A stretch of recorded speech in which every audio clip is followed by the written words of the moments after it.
Everybody, welcome to another exciting digital design class.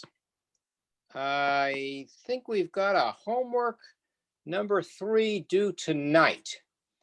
And what I'd like to do is I'd like to open the floor to any questions you might have about homework 3.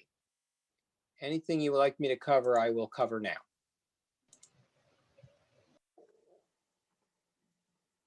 Any questions? Going once? Can you go over number 2, please? Number 2, you got it. Just a minute. All right, so this is a multiple choice question, and it says A or B equals. So what we do is we use the law of distribution, which works just the way the law of distribution works in normal algebras. And we get A times A or AB. And A times A is equal to A. And now we have A or AB. And then we factor out A, and we get 1 or B. And we know that 1 or B must be equal to 1. And so that gives us an answer of A, which I believe is the correct answer for the test. Thank you. Sure thing. Now I noticed that there is an A comma with a quote around it, and that looks like it might be a little bit misleading because that's not the correct answer. I don't know what happened here. The formatting must have changed. That should have an A prime on it, which makes it clearly not the correct answer. So I'm just going to modify the one of the selections, which is wrong anyway, but just make it clear that this is not the right answer. And I think that should do it. Any questions? Any other questions? Number 7. Number 7. Let's see, what do we got here? Another multiple choice question. Yeah, they're probably all multiple choice. So number 7 says AB equals. Well, let's see now. Does it matter if I write BA or AB? They're the same, right? Because commutation, because the law of commutative properties, it doesn't matter which order you multiply these things in, they give you the same answer. So that should be relatively self-explanatory, I guess. Does it make sense? Am I making any sense? Is it clear? Yep. Okay. Other questions, please. I don't have a question, but Abraham Castillo wanted me to let you know that he's having trouble connecting, so he'll be joining soon. Oh, good. All right. No worries. We're recording. So once he gets connected, he'll be able to join us, and he'll be able to look at anything he's missed. I was just checking myself to see what it says in the book. And yes, indeed, they call it the commutative law. And what it says, this is 6D, that's a dual of the commutative law. It says x times y equals y times x. And what would the dual of this expression be?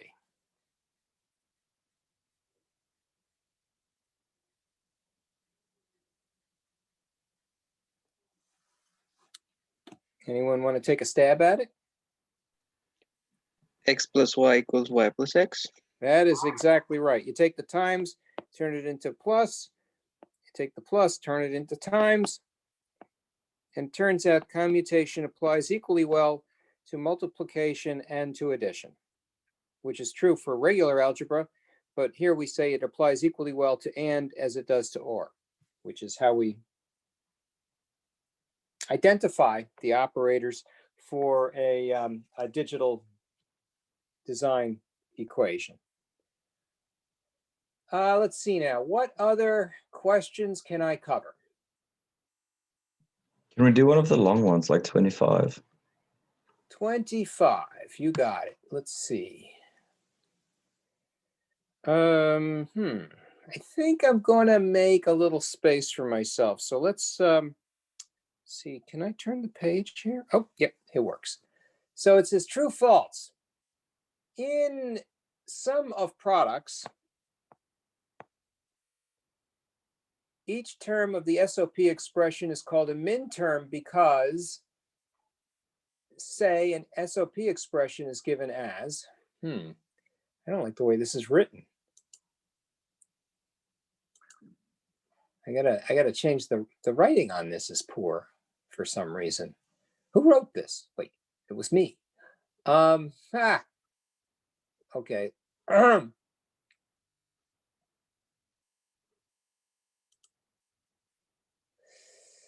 Let me reword this a little bit because I don't like the wording here. In a sum of products expression, each of the SOP terms, it should say, terms, is called a min-term because an SOP expression is given as, because for example, I should say, for example, and then there's these little periods in there, and I don't understand why they're there. I wonder if there's something going on here with the formatting in Blackboard. I don't remember typing those little periods in there. I think it was a multiplication sign, but somehow it got changed to a period. Because, for example, blah, blah, blah, blah, for this expression, I guess we'll put a comma in there. For this expression to be one or true, being in positive logic, I don't know if you have to put the parenthetical in there, any of the terms of the expression, any of the terms of the expression can be one. Thus, the term min-term, i.e. any term being one, results in f of xy to be one. Thus, they are called min-terms. I guess that's a roundabout way of saying x at a minimum, x prime, y prime, or z, I say and z, or x, y prime, z prime. I'm not liking the way this question reads. X, y prime, z, or x, y, z. So it's called a min-term because in order for it to be true, at least one of the terms, one of the product terms, at least one, it says any, I should say at least one of the product terms must be equal to one. At least, let me rewrite this. One of the product terms must be, and I'll just write equal one.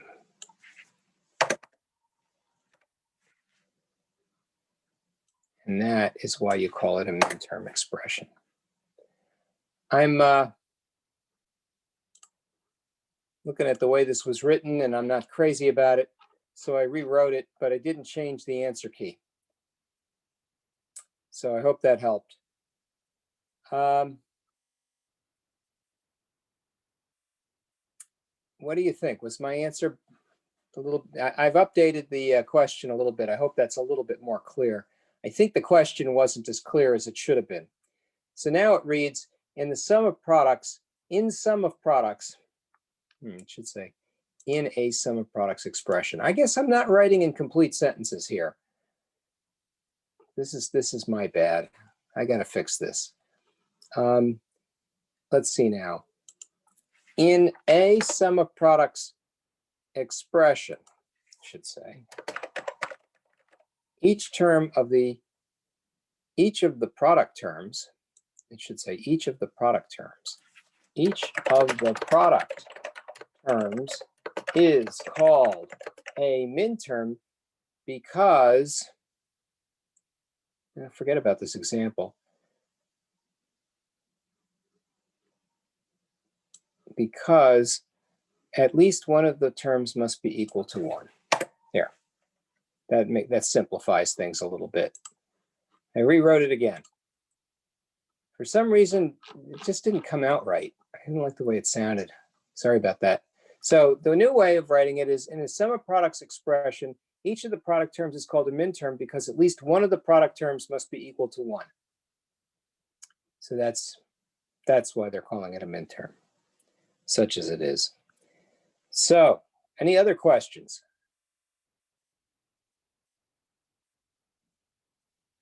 So that had a little blemish in it, but we reworded it so that it's a little bit easier. So if that's it for homework number 3, I think what I'll do is move on to homework number 4.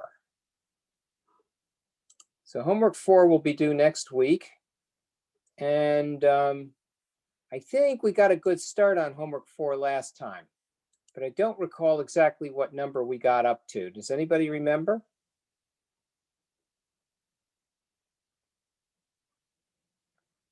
We had a little blemish last time in our presentation because I think my Logitech pen ran out of batteries, and I'm sorry for that.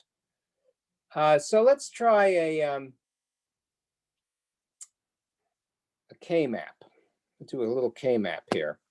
So what we'll do is I'll do a 4-variable KMAP.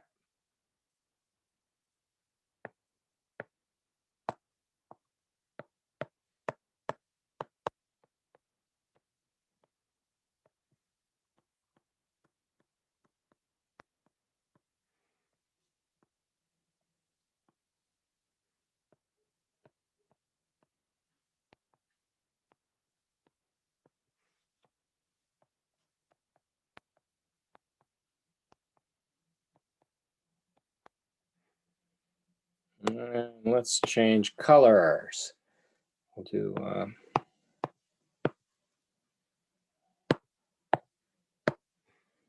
I'll change color again.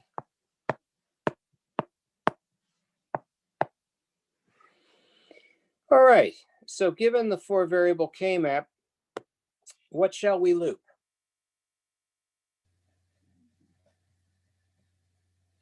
You can loop the 4 in the middle. You got it. And what's that product term called?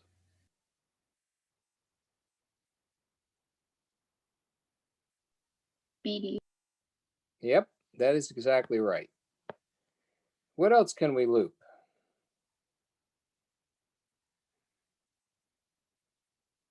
The 7 and the Professor, 6. Yes. I was just going to ask what's in block 14, but you filled it in. Yeah, I noticed it was missing. So I think somebody had started to answer this question. What shall we loop next? 7 and 6. 7 and 6, you got it. And what shall we call 7 and 6?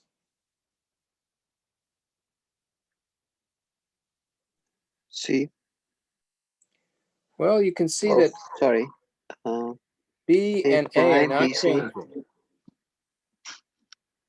So this represents A prime, and that represents B. And by looping these two together, you get C. So the way you write the product term is A, B, C. You go in alphabetic order, and you keep the A inverted. Does everybody kind of see that? Who's confused? Anyone Yeah. confused? Yeah. You got a little confused? So let's take a look. This column here represents A prime, B prime, because you got 2 zeros here. This is A prime B because you've only got a 0 there. This is AB, and this is A B prime. Is that making any sense?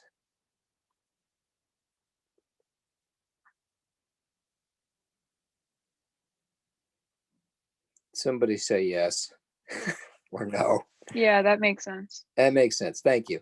So then comes CD prime prime, C prime D, CD, or CD prime.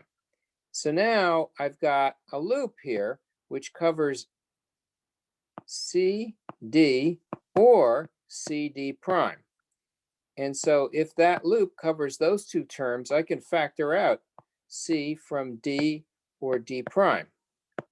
That's supposed to be a D. And so one can make a compelling argument that D or D prime is equal to 1, and therefore we have a simplification that removes D or D prime when we loop in this direction, and so that's why D does not appear in the product term. Am I making any more sense now? Yep. Cool, cool. All right, what else can we loop? Number 10. All right, so let's loop 10. And what shall we call that one? A, B prime, C, D prime. You got it. That's exactly right. And what else can we loop?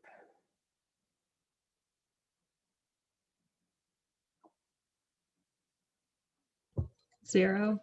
Yeah, we haven't done anything yet with element 0. And what do we call that product term? A prime, B prime, C prime, D prime. Correct. That is exactly right. So now we have F equal, and then we can write A prime B C, or A B C D with 2 primes here, or A B C D with 3 primes, or we can write C. Now, how many product terms are there? 1, 2, 3, 4. 1, 2, 3. We're missing one. Oh, BD or BD. So that is a minimum sum of products.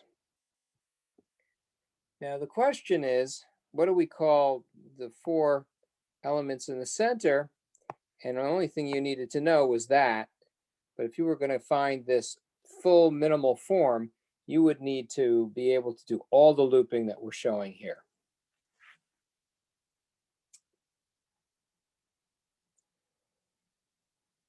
Why don't you guys ask a question? You got any questions about homework 4?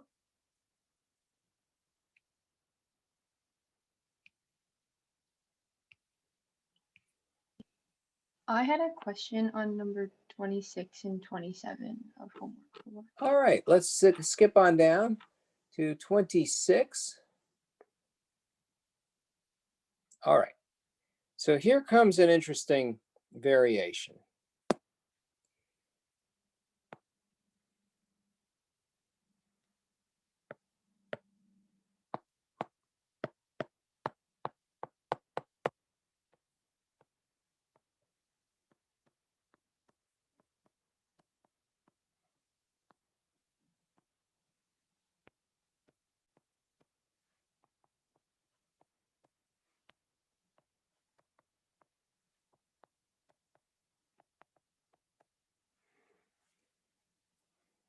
And in this variation, there's an X.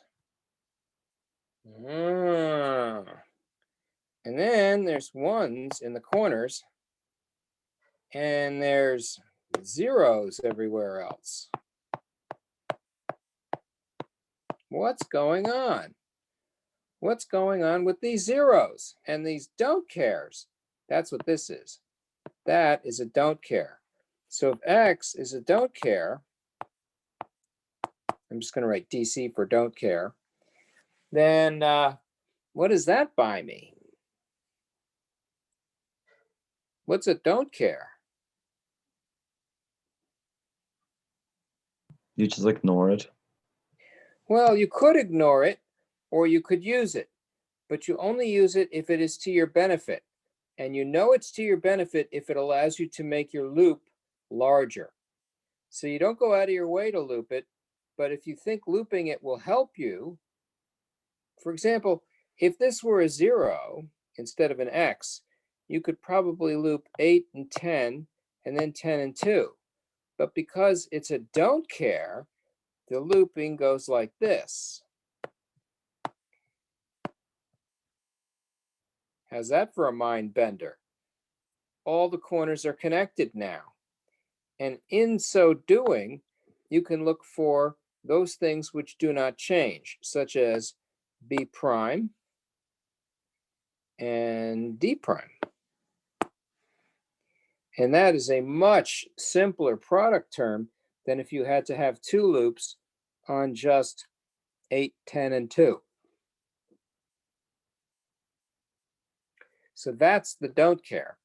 Don't cares allow you to either ignore them or use them depending upon whether they are to your benefit or not. And they are to your benefit if it allows you to increase the size of your loops.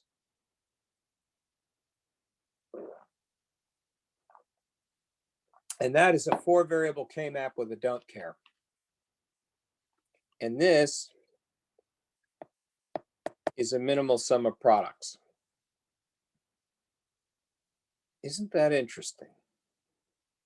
How would you find F prime?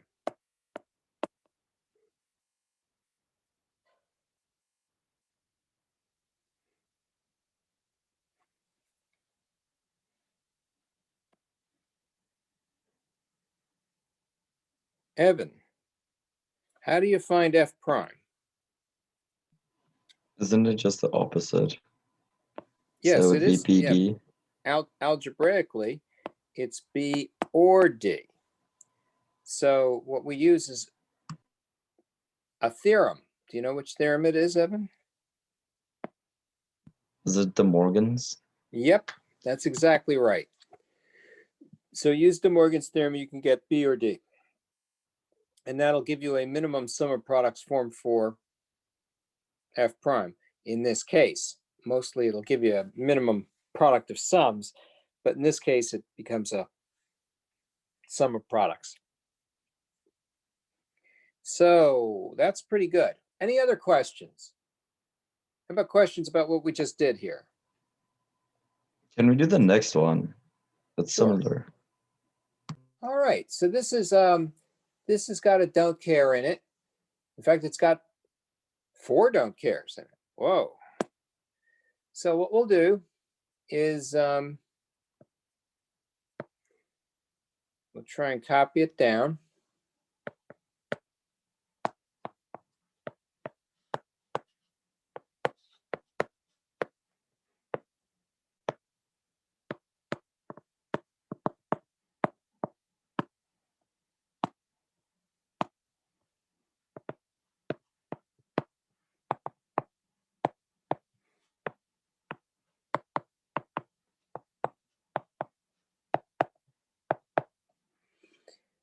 And then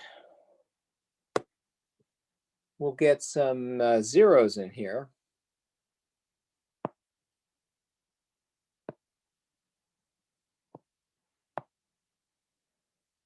And then some don't cares.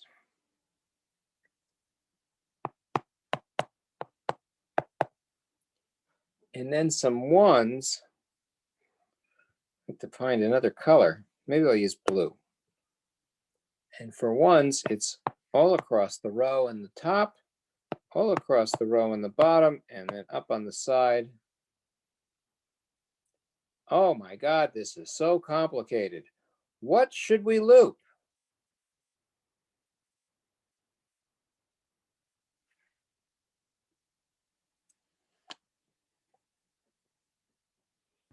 Loop the bottom row. Well, you could loop the bottom row, but you would Also- not get a minimum form. Also loop the corners. Well, you could try and do the corners. That's not too bad, but you still wouldn't get a minimal form. Can we loop the zeros and then just apply De Morgan's theorem? You could loop the zeros and apply De Morgan's theorem. That's not a bad idea. Let's see. How about this? How about if we loop the bottom row with the top row? That's legit, and you can do that. And if you do, then the answer will be D prime. And that is a nice product term. What else could I loop?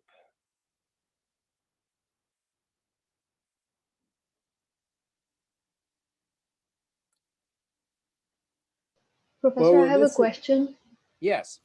So can we, when we do this, like the bottom row and the top, do we do it only because there's a don't care, or we could do it anyway? Yeah, you can do it because there's a don't care. If the don't care were changed into a 1, you could do it. If it were a We could 0, still you do could it? not do it. Yep. Okay, perfect. Thank you.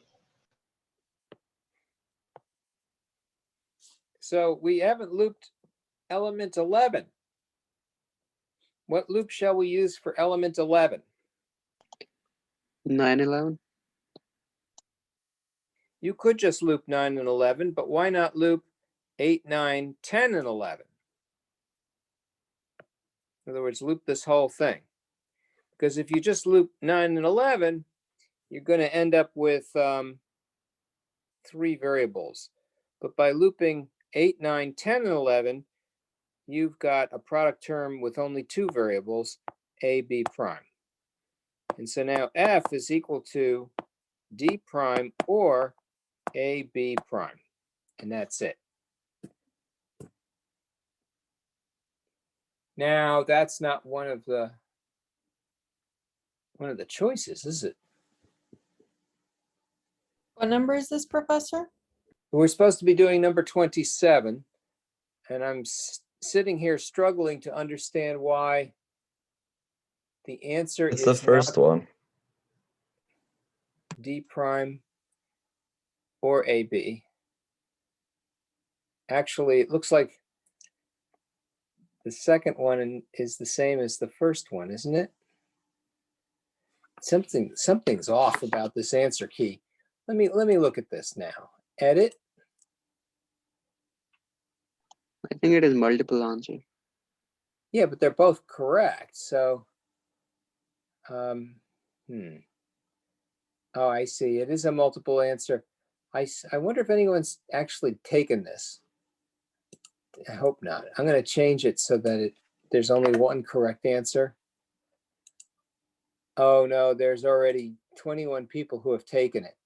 So yeah, both are correct. Both are correct. So there are 2 correct answers, and they're using commutivity to display them. So you could have, it could be D prime or A B prime, or it could be A B prime or D prime. Either will work. Yeah, that's a little peculiar. You see, it's like it's confounding your ability to find the minimal sum of products with the fact that it's a multi-answer question. I guess maybe that's not sound pedagogy, but what are you going to do? Life in the big city. What other questions do you have?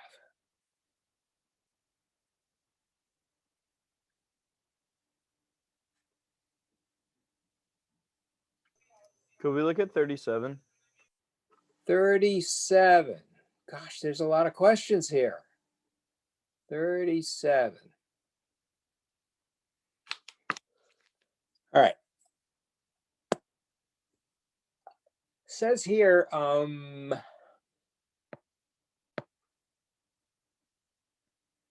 A, B, C, D.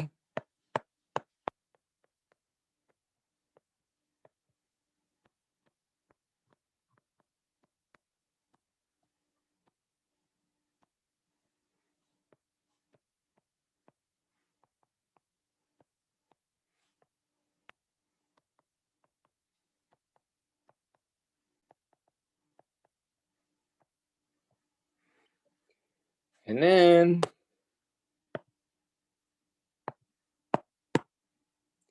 with everything else equal to 0.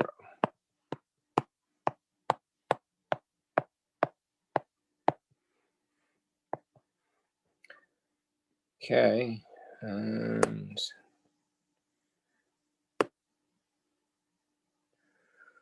what shall we loop?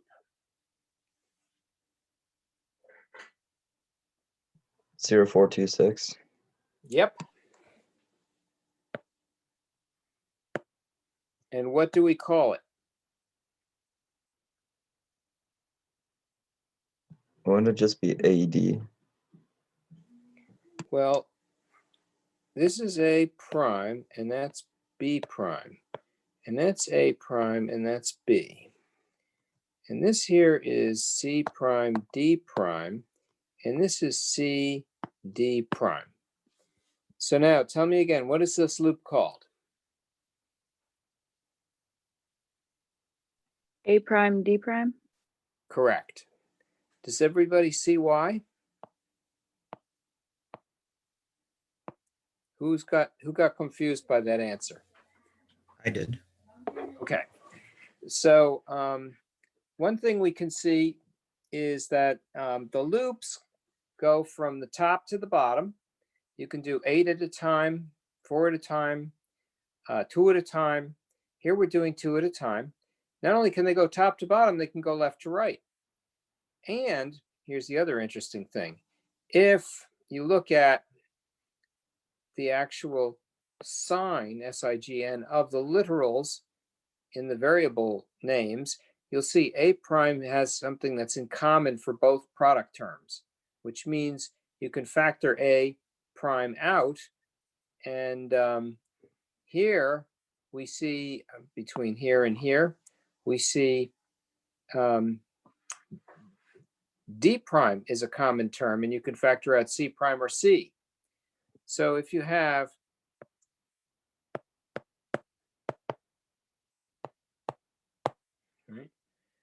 then you can write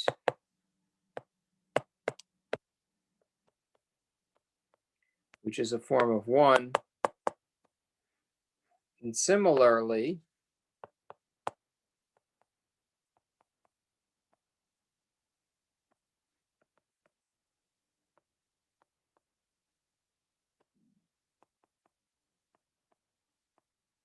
another form of 1. And so now we have A prime, D prime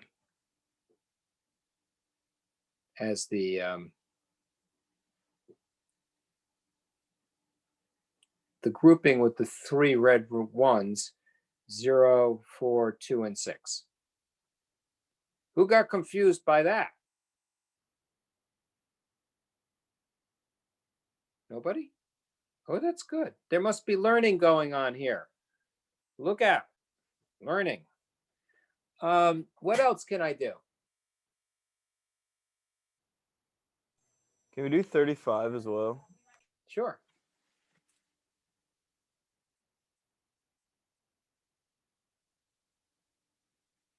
So 35 is another 4 variable KMAP.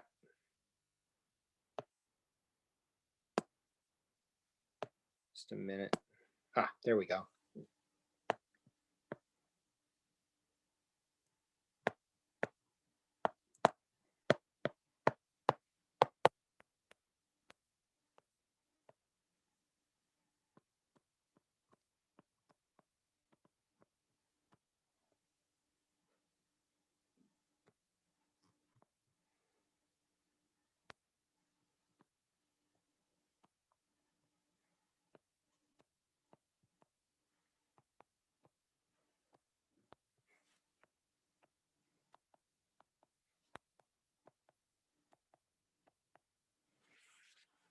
So it says here I got ones in the boxes labeled 1, 5, 15, and 11.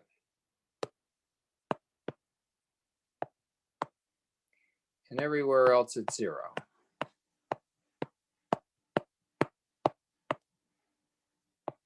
think I got that right. So now what do we loop?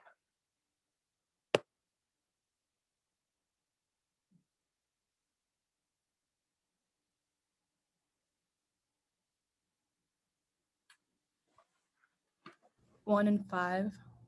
You bet. And what shall we call 1 and 5? What product term is that?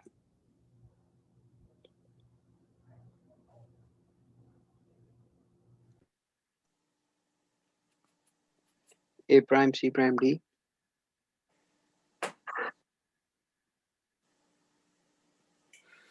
No, let's see. It's A prime I'm not sure if you said this, A prime, C prime, D, is that what you said? Yeah. That's correct. That is correct. What else can I loop? 15 and 11. You bet. And what is the product term that corresponds to 15 and 11 being looped? ACD. You bet. That's it. You got it. So you guys are getting this. You're becoming good at it. Soon you'll be better than me. Soon. What other questions might you have?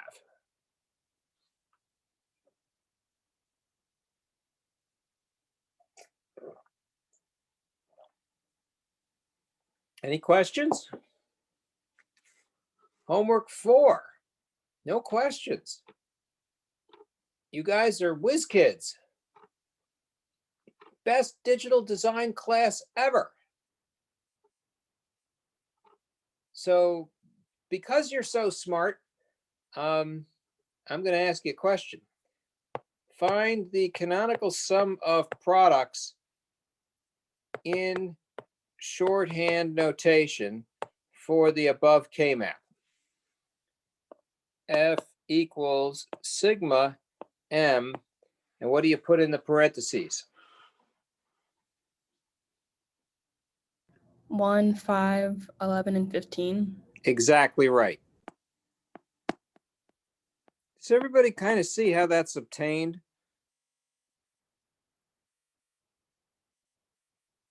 It's sensible, right?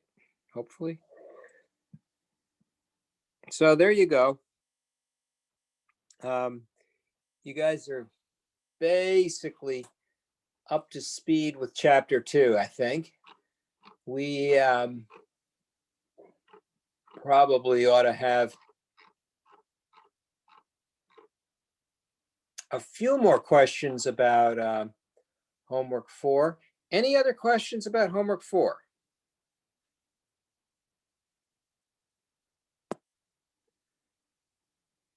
No questions? Really? Can we go over 12 maybe? Oh, wow. I just quit out of homework 4 because I figured Sorry. let me get back in. Just a minute. Just a minute. Sorry, which number, please? Number 12. Number 12. You got it. Number 12. Number 12. Multiple choice. Find the minimum sum of products given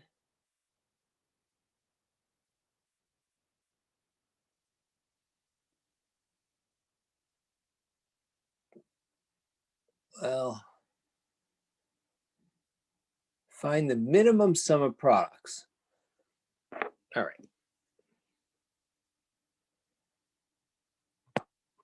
F equals W, X, Y, Z. There are 4 terms here.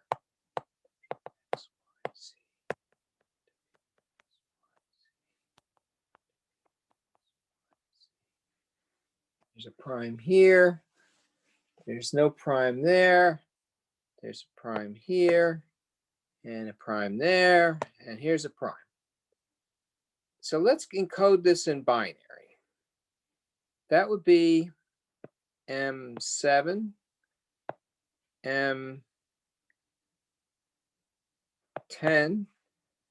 M15, and M14.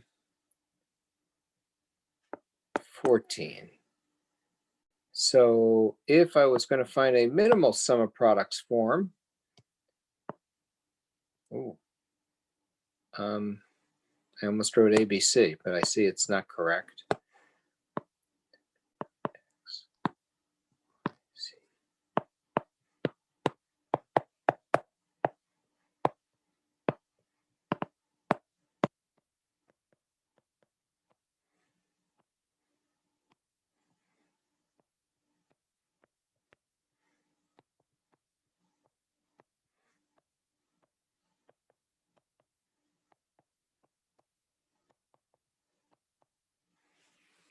So according to my canonical form, I have to fill in numbers 7, 10, 14, and 15.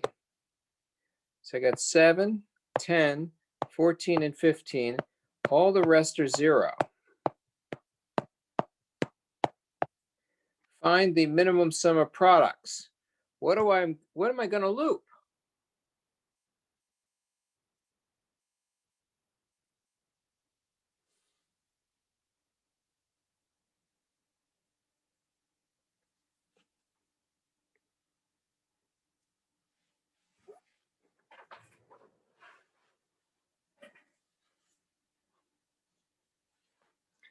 I'm going to try calling on someone.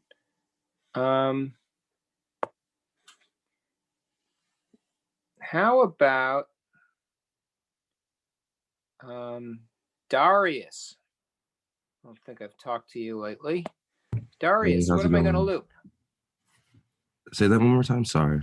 What do I loop? I'm confused. I don't know what to do. I need a student to help me. Can you help me, please? The middle section. What numbers? 7 to 15. Oh, good. Okay, I'll loop that. And We couldn't add like 14 though, right? Because the 0. you can't add 14 because it's not going to be. You can't go around a corner like that. Yeah.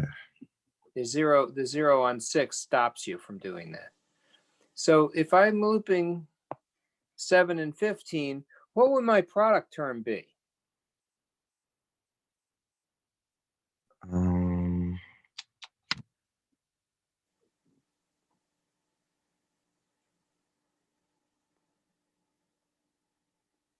second. Would it be X and is that a what's after the Y? Z? That's what it's supposed to be. Yes, sir. Yeah, X and Z. Well, what about Y? Oh, Y doesn't change. Z doesn't change. X doesn't change. so then X, Y, Z. X, Y, Z. X, Y, Z. What else should we loop? I have a quick question. Yes. Shouldn't box number 6 be a 1? Should box number 6 be a 1? Why? Why should box number 6 be a 1? I don't know. I may be doing this wrong. But the second term, it's W prime X Y Z prime. Okay. You have a point. This is not M10. This is M6. And so then this must be a 0. And then this, has to be a 1, which means this is not correct. Oops. And now we can loop. Thank you for that. 4 terms. And in the green loop, the big green loop, what would the product term be?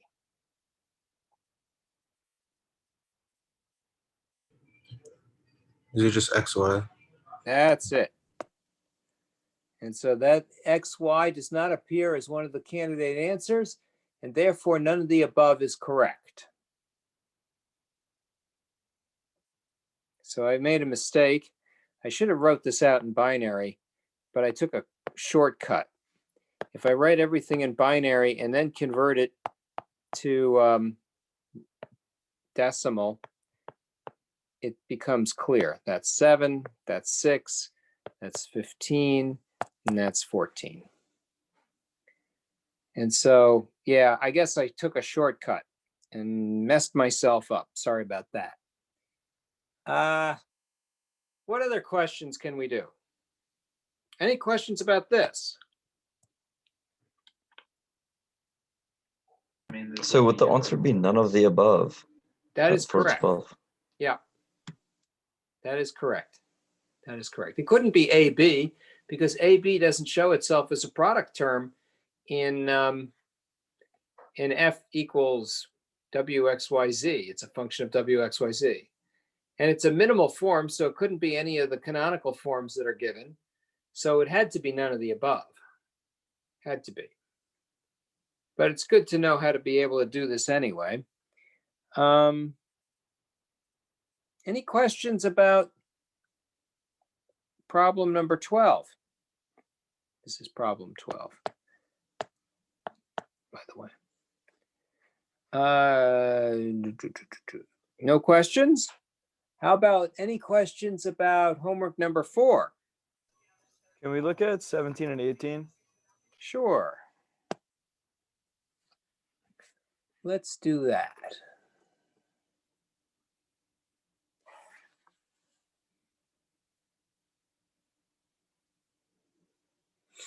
Okay.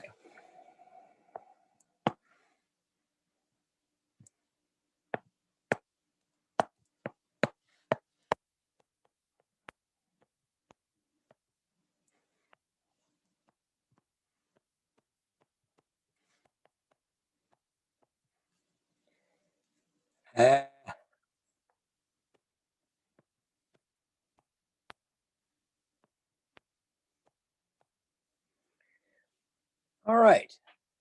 The K-map has 4 product terms in its canonical sum of products form. Let's find the canonical sum of products form for the above K-map. What would the terms be?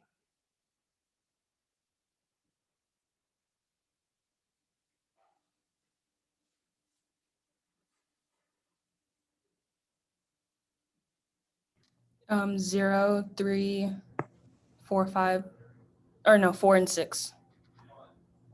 Well, 4 is a 0. I mean 5 and 6. Yes. That is correct. That is correct. And so it says here, the K-map has 4 product terms in the canonical sum of products form. And 4 is correct. We have 4 product terms. And here they are. Any questions about that one? Well, if we're good to go, I'm going to move on to question 18. So this is question 17. So question 18.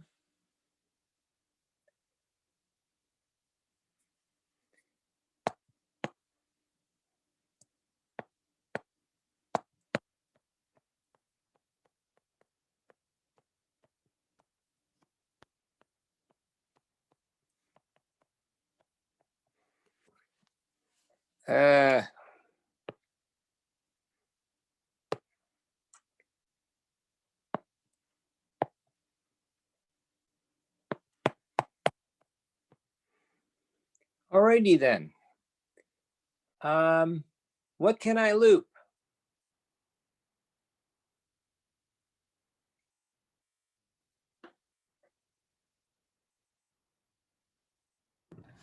The 4 whole and top 5.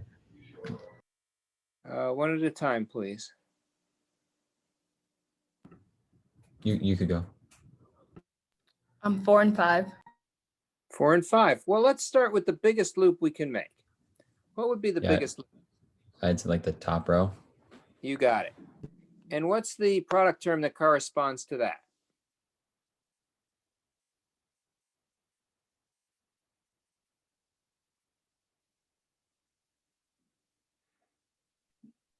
Would it just be C prime?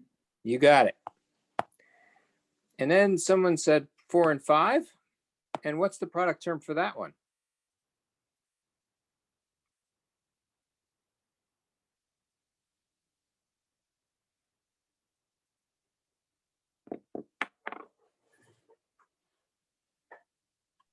A B prime? Yep, that is correct. And then what else can I loop?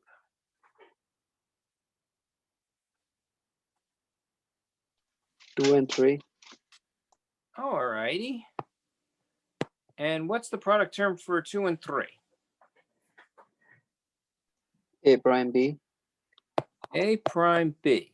So then F must be equal to A prime B or A B prime or C prime. And the question says, there are 3 product terms in the minimum sum of products. Well, this is a minimum sum of products, and it looks to me like there are 3 product terms. So the answer is true. Am I making any sense? This is question 18. Yeah. It's good. All right, who's confused? I'm Nobody? confused by the question 19, the question. You're confused about question 19. We're doing question 18 now. So who's confused about question 18? And then we'll do question 19 next. Is that okay? Yeah, sure. All right. So anyone confused about question 18? All right. Let's move to question 19 and see what's going on. The following KMAP is always false. What? What? All right. How can this be? Suppose you're given the following KMAP. A, B, C.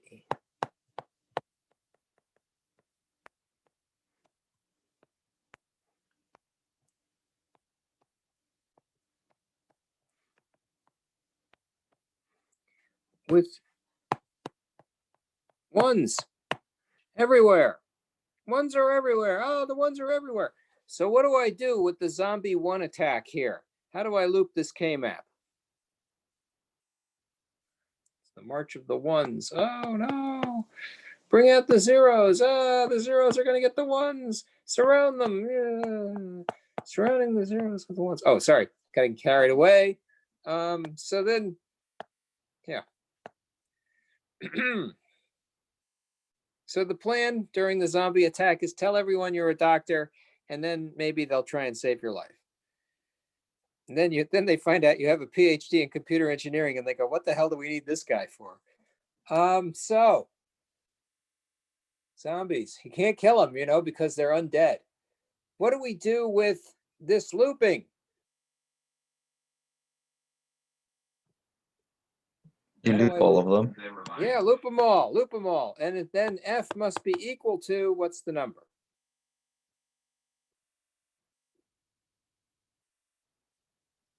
What's the minimal sum of products form if you loop them all?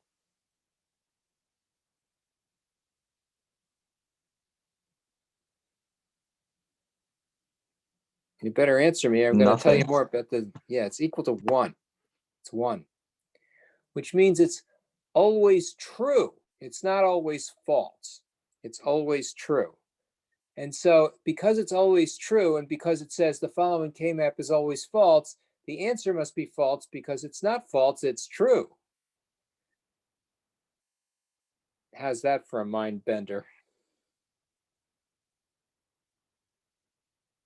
Who got confused by that one? And I don't blame you if you did. I did a little. A little? Okay. We happen to know that the KMAP gives us an output which is equal to 1. If it was all zeros, we could essentially say the output is always 0 because you can't loop anything. But here we're looping everything. And so because it's always a 1, and because 1 represents true, the following KMAP is always true. But the assertion in the true-false statement is the following KMAP is always false. Well, we know it's not always false. We know it's always true. And therefore, the answer must be false because it's not false, it's true. Okay, I get it. Run away. Ah! So that's, yeah, from a rat's nest to the very best, go from being a pest to being a welcome guest. This is always, the answer is false because it's true. How's that? It's just false because it's true. So yeah, it was a little confusing. Sorry about that. Any other questions about homework 4? I'm confused about the wording on question 21. Well, it's probably confusing. Let's see. This is a B exclusive or D KMAP. B exclusive or D. Well, now.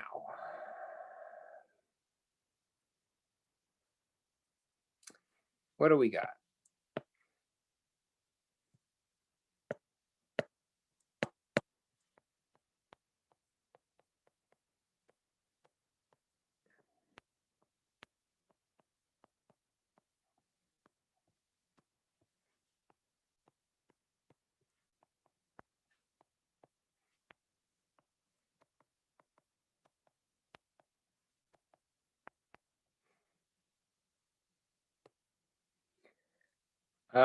Looks to me like everything is a 1 except this. All right. What can I loop?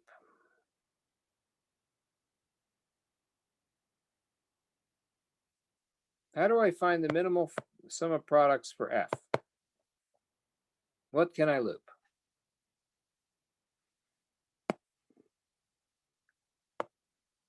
The middle section, 5, Yeah. 13, 7, and 15. And what would the product term be corresponding to? BD. B, D. What else can I loop? 0 and 8. Well, actually, I can loop all 4 corners. How's that grab you? So if you loop all 4 corners, what do you think the product term is on that one? B prime, D prime. Yep. And so now I have F equals BD or B prime D prime. Now, what would B exclusive or D look like?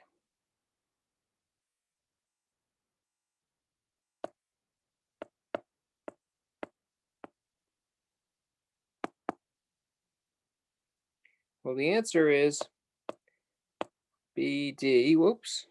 Let me get the eraser here. There. I'm going to pencil.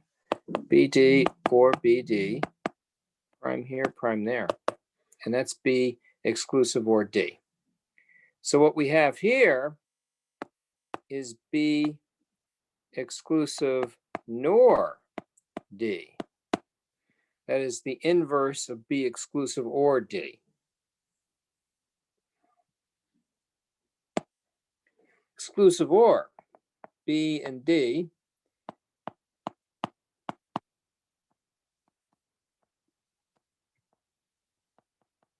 It's written as a plus sign with a circle around it. And now you can see why it's B prime D or DB prime. That's B exclusive or D for question 21.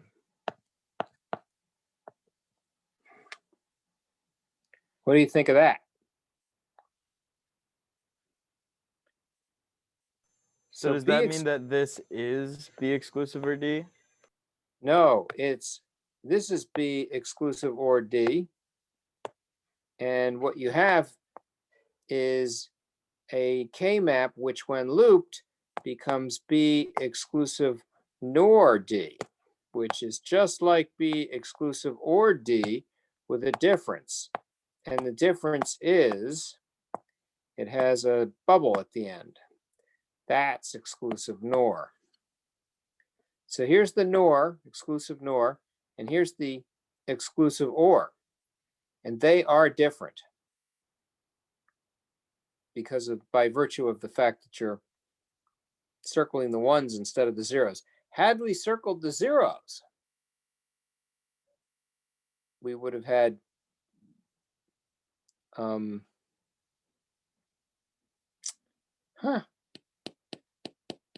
B exclusive or D.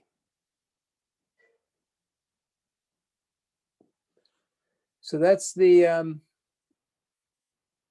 That's the upshot of question 21. Who's got confused by question 21?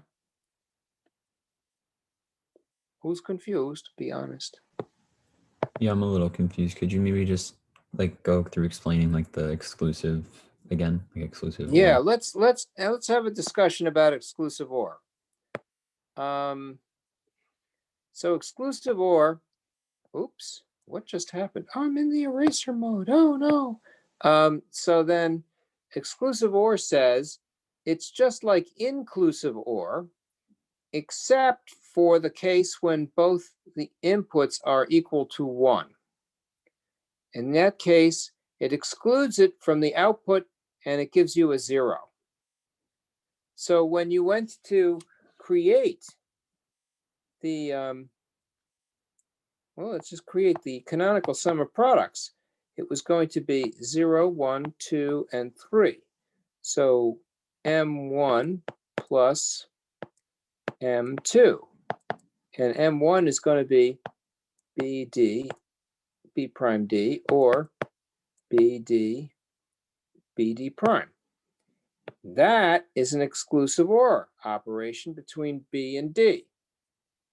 Now, if you wanted to just use the zeros, then you would have F prime. And then if you loop those, you'll have B, D, both inverted because 0, 0, and or BD, which is because they're both ones. And so here we see BD or B prime, D prime, and that's an exclusive NOR, not an exclusive OR. Now who's confused? Anybody? So what happens, what about this homework number 4 here? Any other questions? Homework 4? We can always come back on Thursday and try and wrap things up with homework 4.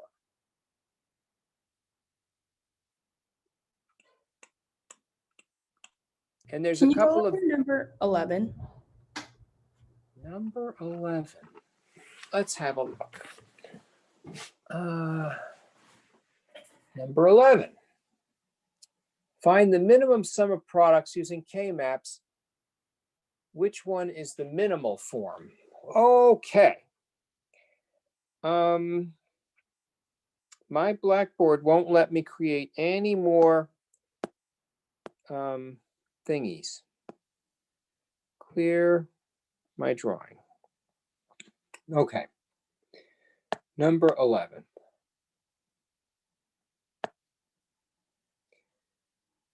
Says here F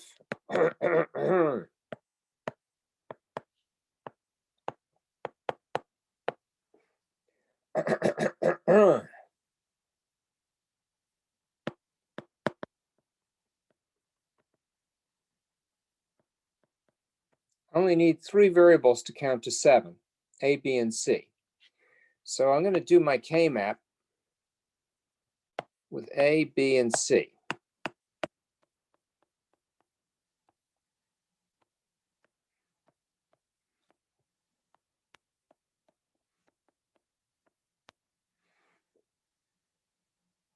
Now, according to this, the members of the onset are 1, 5, and 7.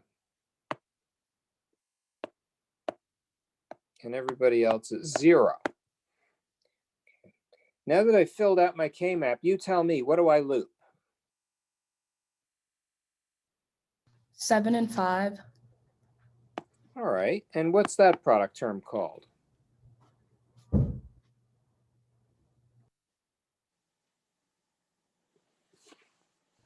AC. Yep, that is exactly right. And what else can I loop? 1. Well, I 1 can and loop 5. 1 and 5. Right. If I just loop 1, I have A prime, B prime, C. But if I loop 1 and 5, what happens? What do I get?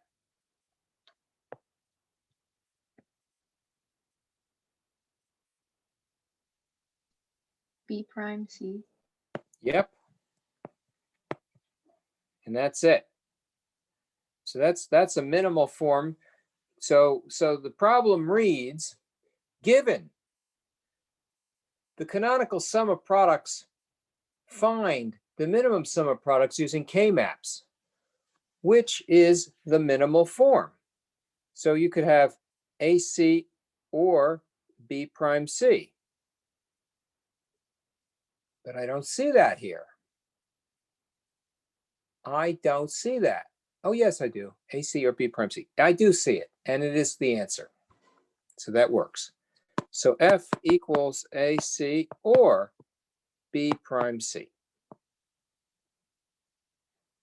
Sorry for my sloppy handwriting. There. Who got confused by that? Everybody got that? Okay, good deal, good deal. Let's see now. I got time. It's 1:36. Want to try another one? You guys give me one to do. No more? Could you do 23? 23. 23 and me. All right, let's try and I'm going to clear this drawing. Let's see, what do I got to do here? Make it nice and big. A, B, C, D. Oops.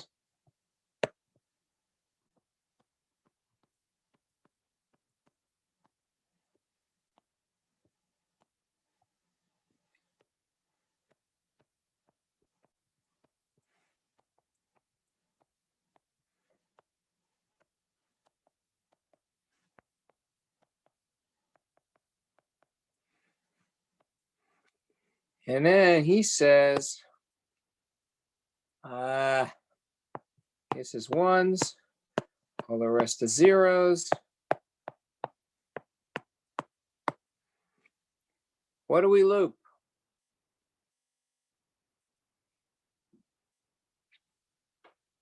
4, 5, 7, 6. And what's the product term correspond to? Just AB. Almost. Sorry, I meant A prime B.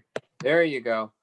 And so then it says here, the product terms need 3 variables. Well, you tell me, how many variables in the product term? 2. So the assertion must be false.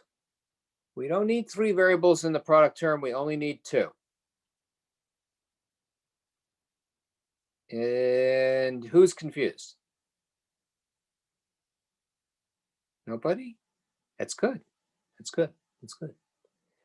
Let's see now. We got a little more time. Want to try another one? Can we do 25? 25. Let's see if we can do that. 25.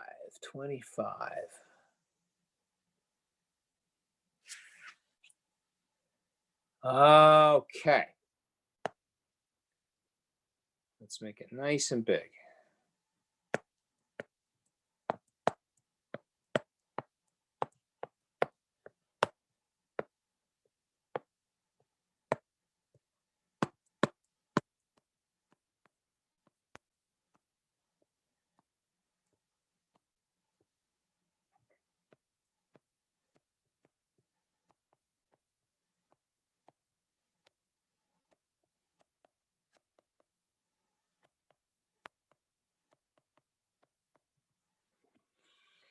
And he says here, I got zeros in here and here and here and here. And everything else is a 1.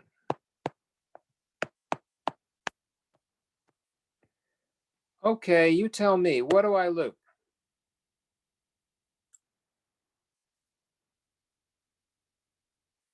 You do 1, 3, 5, and 7. Yeah, let's do that. And what's the product term correspond to?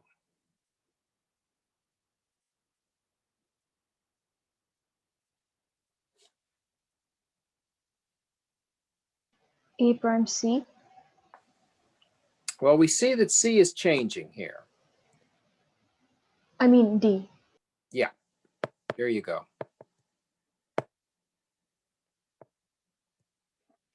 What else can we loop?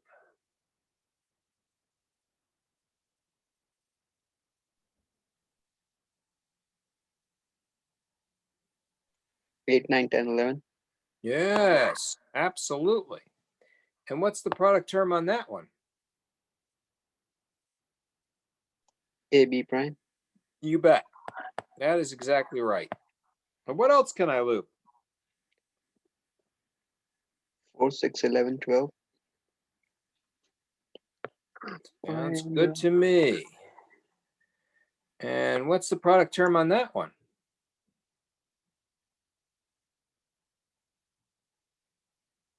B, D prime. Yep. So then it says here, I need 4 loops to get a minimal sum of products form for the following KMAP. How many loops do you need? Well, I only see 3. So the answer must be false. You don't need 4 loops, you only need 3. If you said you needed 4 loops, you probably looped this and that separately without combining them. So what you really want to do is you want to do your looping and then look at the answer, and that'll give you the answer to your question. Any other questions about, well, let's see this question here, which is homework 25, number 25, homework 4. Anyone confused by this? So the loop 412 and 614 counts as one loop. Yep, that is correct. And then if we were to do like the corners, say like 0, 8, 2, and 11, would that count as one loop too? Yep. Okay. Yep, that's exactly right. Who got confused by that question? It's not obvious how to loop the KMAPs, but once you get into it, it becomes automatic. Takes a little practice. Any other questions about homework number 4? We've got about 3 minutes left.